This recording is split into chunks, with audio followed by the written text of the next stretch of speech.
मुस्लिम लड़की को हिंदू लड़के से प्यार होता है और फिर कठिनाइयों का पहाड़ किस तरीके से उनके ऊपर गिरता है और किस तरीके से टैकल करते हुए उन लोग आगे बढ़ते हैं। बहुत ही रोमांचक कहानी लगी और इसी वजह से मैंने इस फिल्म को किया। फिल्म के डायरेक्टर सुजीत पुरी जी हैं, काफ़ी पुराने डायरेक्टर हैं, उनके बारे में क्या कुछ कहना चाहिए? हमारे निरहुआ रिक्शावाला के सेटअप में जितने भी लोग रहे हैं वो इंडस्ट्री में काफ़ी अच्छा काम कर रहे हैं, अच्छा नाम कर रहे हैं और सुजीत जी भी उन्हीं में से एक है। And I am very happy कि वो डायरेक्ट कर रहे हैं इस फिल्म को। एज ए मेन असिस्टेंट उन्होंने निरहुआ रिक्शावाला में किया था और अब डायरेक्शन में पहली बार उनके साथ में काम करी तो बहुत अच्छा लग रहा है। भोजपुरी की बात हो और गाने की बात में हो तो फिर अधूरा सा लगता है। गाने किस तरह के सिनेमा में हैं? गाने बहुत ही प्यारे गाने हैं और जो पूरी टीम है वो बहुत आज काफ़ी अच्छा काम कर रही है। So I am very excited about the whole team and all the best wishes to everyone जो इस टीम से जुड़े हैं और आप सभी से भी पूछती हूँ कि आप लोग इसको ज़रूर अपना प्यार दें।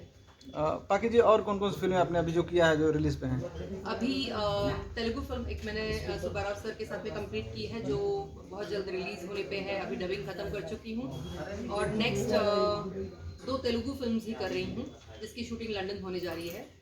सो यस 2 फिल्में वो हैं। भोजपुरी में और क्या कुछ बदलाव होना चाहिए आपके अनुसार? मुझे लगता है कि हम लोग जितना अच्छा काम कर रहे हैं उस हिसाब से काम का रिस्पॉन्स आता हुआ नज़र नहीं आ रहा है क्योंकि बॉक्स ऑफिस पे वो उतना अपना जमाव नहीं बना पा रही है। जब हमने फिल्में कंटिन्यूसली शुरू की थी और काम किया था उस वक्त हमने रियलाइज़ किया था कि हर इंडस्ट्री की ग्रोथ है। तेलुगु इंडस्ट्री हो या पंजाबी हो या मराठी फिल्म्स हो, हर एक फील्ड में हर एक ने कुछ अच्छा प्रोग्रेस किया है। मुझे थोड़ा बहुत खेद ज़रूर होता है ये सोचते हुए कि भोजपुरी में जब हम काम करते हैं तो फिल्मों का ग्राफ जो हम एक्सपेक्ट करके चल रहे थे उससे काफ़ी इस बार फील होता है कि कहीं ना कहीं थोड़ी सी कुछ कमियां रह रही है। एंड हो सकता है टेक्नीशियंस और प्रोड्यूसर्स और डायरेक्टर्स और डिस्ट्रीब्यूटर्स मिलके अगर इस पे कुछ सोच बोझ करे तो पूरी इंडस्ट्री की ग्रोथ ज़रूर होगी। बिकॉज भोजपुरी ऑडियंस जितना बड़ा ऑडियंस है उतना मुझे नहीं लगता तेलुगु या कोई भी दूसरी रीजनल लैंग्वेज में ऑडियंस उतना बड़ा है। So we have very good scope.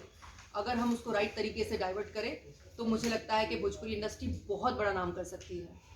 2 दिन पहले